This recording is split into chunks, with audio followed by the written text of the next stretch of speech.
Bulletin का बाकायदा आगाज करते हैं इस खबर के साथ। बानी पीटीआई और बुशरा बीबी की इद्दत निकाह केस में अपीलों पर फैसला नहीं सुनाया जा सका। जो भी फैसला होगा मुतनाज़ा होगा। सेशन जज शाहरुख अर्जुमंद फैसला सुनाए बगैर कमरा अदालत से चले गए। सेशन जज शाहरुख अर्जुमंद की दौरान इद्दत निकाह केस दूसरी अदालत मुंतकिल करने की इस्तदा। सेशन जज शाहरुख अर्जुमंद ने इस्लामाबाद हाई कोर्ट को खत लिख दिया। खावर मानिका ने मुझ पर अदम एतमाद का इजहार किया है। यह खत में लिखा गया है। अदम एतमाद की दरखास्त इससे कबल खारिज की जा चुकी है। सेशन जज का खत। खावर मानिका की जानिब से दोबारा अदम एतमाद के इजहार के बाद अपीलों पर फैसला सुनाना दुरुस्त नहीं होगा। अपीलों को दीगर किसी अदालत में ट्रांसफर करने की दरखास्त है। सेशन जज शाहरुख अर्जुमंद की जानिब से खत में यह तहरीर किया गया है। बानी पीटीआई और बुशरा बीबी की अपीलें समाअत के लिए मुकर्रर थीं। खावर मानिका और उनके वकला ने हमेशा समाअत में खलल डालने की कोशिश की है। सेशन कोर्ट इस्लामाबाद के बाहर पीटीआई वकील और खावर मानिका में लड़ाई। खावर मानिका अदालत से निकले तो पीटीआई वकील ने थप्पड़ बरसा दिए। पीटीआई वकील और खावर मानिका के दरमियान अदालत में तलकलामी हुई थी। पीटीआई वकला की अदालत के अहाते में नारेबाजी।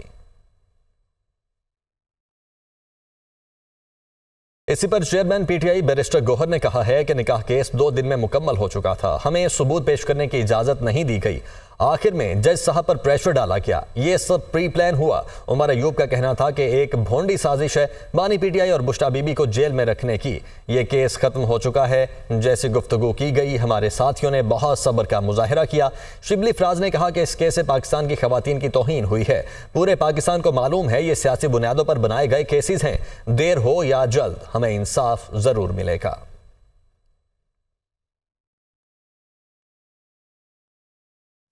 हम इंसाफ की खातिर इस केस के आखिरी फैसले की खातिर कि आज ये कंक्लूड हो और आपकी तरफ से जजमेंट अनाउंस हो, इसके लिए हम खामोश हैं। आखिर में जज साहब पे प्रेशर डाला गया। ये एक प्री प्लान की तरह हुआ है। ये एक भोंडी साजिश थी कि वज़ीर आज़म इमरान खान साहब को और बुशरा बीबी को पाबंद सलासल रखने की। ये केस ख़त्म हो चुका है। जिन्होंने ये केस बनाया है, इससे पूरे पाकिस्तान की खवातीन की तौहीन हुई है। पूरे पाकिस्तान को मालूम है कि ये सियासी बुनियादों पर बनाए हुए केसेस हैं और इंशाअल्लाह हम अपने इंसाफ यहाँ की अदालतों से भी से तलबगार हैं और जो सबसे बड़ा ऊपर इंसाफ देने वाला है, हम उस पर अपना यकीन रखते हैं कि इंशाअल्लाह ताला देर हो जल्दी हो इंशाअल्लाह हमें इंसाफ मिलेगा। इस्लामाबाद से लापता शायर अहमद फरहाद आज़ाद कश्मीर में जेर हिरासत निकले। शायर अहमद फरहाद को धीरकोट पुलिस ने कोहाला चौकी पर हिरासत में लिया। पुलिस का यह बताना है अहमद फरहाद इस्लामाबाद से अपने आबाई घर मोहरी फरमान आज़ाद कश्मीर जा रहे थे। शायर अहमद फरहाद ने कोहाला चौकी पर चेकिंग के दौरान पुलिस एहलकारों से बदतमीजी की। शायर अहमद फरहाद पर थाना धीरकोट में मुकदमा भी दर्ज कर लिया गया। अहमद फरहाद को दफ़ा 186 APC के तहत हिरासत में लिया गया है। इसी हवाले से माहिर कानून राजा खालिद साहब हमारे साथ मौजूद हैं। राजा खालिद साहब, आज 15 दिन तकरीबन गुजर चुके हैं। उसके बाद ये पता चला कि कहां पर इनके खिलाफ मुकदमा दर्ज है, किस केस में मुकदमा दर्ज है, बदतमीजी की गई, आज ये डिटेल्स भी हमारे सामने आ रही हैं। तो ये सारी सिचुएशन को किस तरह से देखते हैं आप लीगली?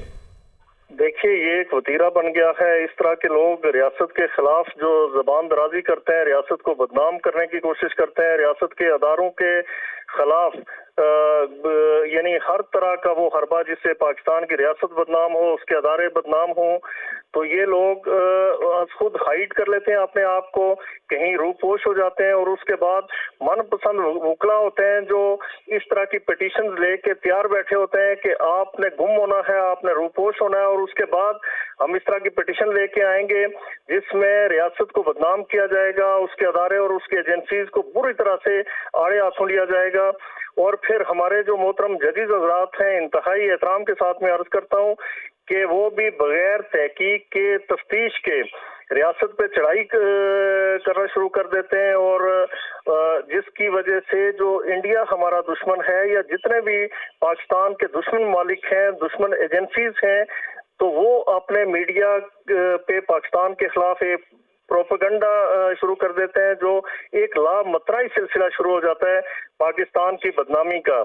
अब मैं इस केस के हवाले से ये देखें कि ये फर्द, इसने जब वहां कश्मीर के अंदर एक जुलूस निकाला गया, वहां पे पुरअमन प्रोटेस्ट था, लेकिन इन ही लोगों, इन ही तरह के मिसक्रिएंट्स के नतीजे में वहां पे 3 लोग अपनी जानें गंवा बैठे। वहां पे जो सरकारी अमलाक थे उन्हें नुकसान पहुंचाया गया, जो हमारी फोर्सेस की गाड़ियां थी उन्हें नजर आतिश किया गया, और इस फर्द ने कहा था कि 14 लाशें गिर चुकी हैं। हालांकि ये बिल्कुल खिलाफ हकीकत बात थी, और 3 लोगों की वहां पे कैजुअल्टीज हुई, तीनों का जनाजा वहां पे यूनिवर्सिटी ग्राउंड में पड़ा गया।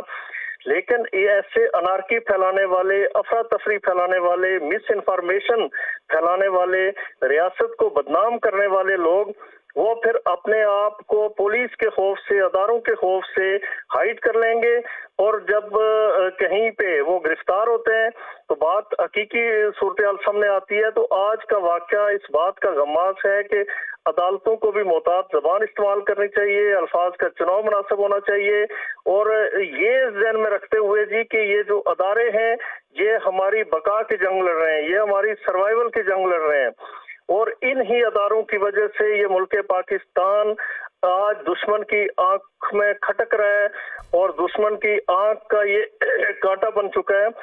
तो कोई ऐसा मौका नहीं दुश्मन मालिक को देना चाहिए या फॉरेन एजेंसीज को देना चाहिए जिससे मुल्क बदनाम हो और रियासत के खिलाफ लोग हर्जा सराई कर सकें। ठीक है राजा खालिद साहब, बहुत शुक्रिया, आप हमारे साथ मौजूद थे। सीनियर तजियाकार सैयद मोहम्मद अली साहब भी हमारे साथ मौजूद हैं। मोहम्मद अली साहब, किस तरह से देखते हैं आप इस डेवलपमेंट को?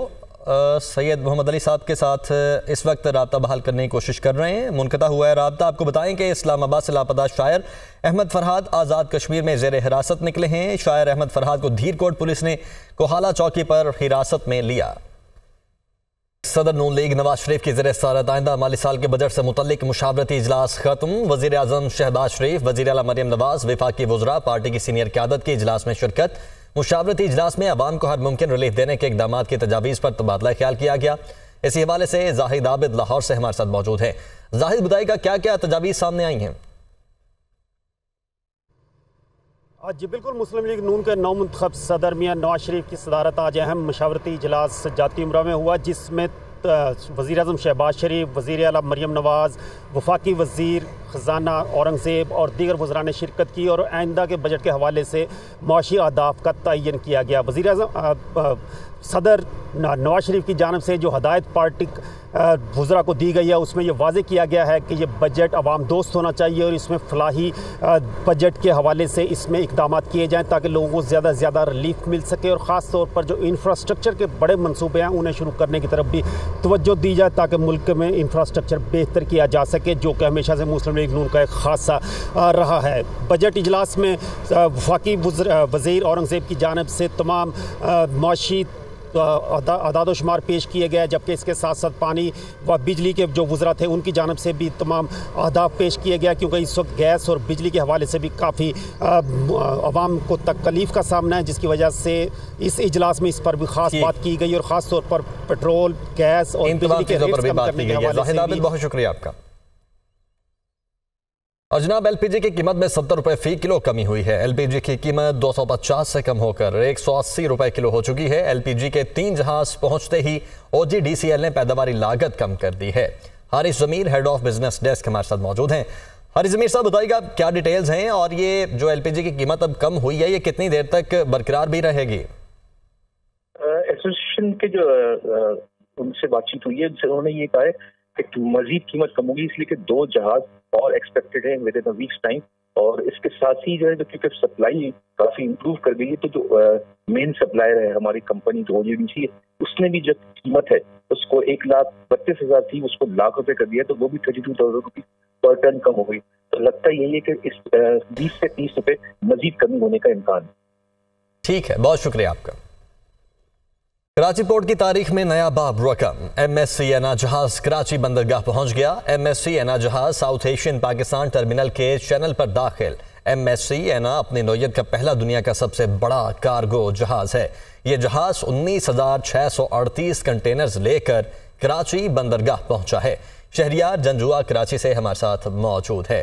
शहरियार, बताइएगा क्या कुछ है इस जहाज में? देखें इस जहाज में मुख्तलिफ अशियाँ लोड हैं जो कि कराची के ताजिरों ने, पाकिस्तान के ताजिरों ने बहरून मुल्क से यहाँ पर दरामद की हैं। ये जो एक माइलस्टोन पाकिस्तान की बंदरगाहों ने आज अचीव किया है, इसका सबसे बड़ा फायदा यह है कि जब इतना बड़ा जहाज आपके मुल्क में दाखिल होता है और वो बल्क जब इतनी ज्यादा क्वांटिटी में जो कंटेनर्स लेकर आता है तो उसकी कॉस्ट बहुत कम हो जाती है। बड़े मुल्कों में अगर हम देखें जितने भी बड़ी बंदरगाहें हैं, हमारे मुल्क में भी जो कतर की है, दुबई की बंदरगाहें हैं, वहाँ पे बड़े बड़े जहाज लंगरअंदाज होते हैं और वहाँ से फिर फीडर जहाजों में ये जो कंटेनर हैं ये पाकिस्तान पहुंचाए जाते हैं। ये जो deep C container terminal port है, ये एक प्राइवेट ऑपरेटर इसको रन कर रहे हैं। ये बना ही इस मकसद के लिए था कि कराची की बंदरगाह पे भी बड़े जहाज लंगरअंदाज हो सके। तो अब ये एक बहुत बड़ा माइलस्टोन इन्होंने अचीव किया है। उम्मीद की जा रही है कि इस जहाज की अगर बखूबी हैंडलिंग हो जाती है तो आने वाले वक्तों में भी जो दुनिया के बड़े बहरी जहाज हैं वो कराची की बंदरगाहों पर लंगरअंदाज होंगे। तो यकीनन ये बहुत खुशाइंद बात है। शहरियार, बहुत शुक्रिया आपका।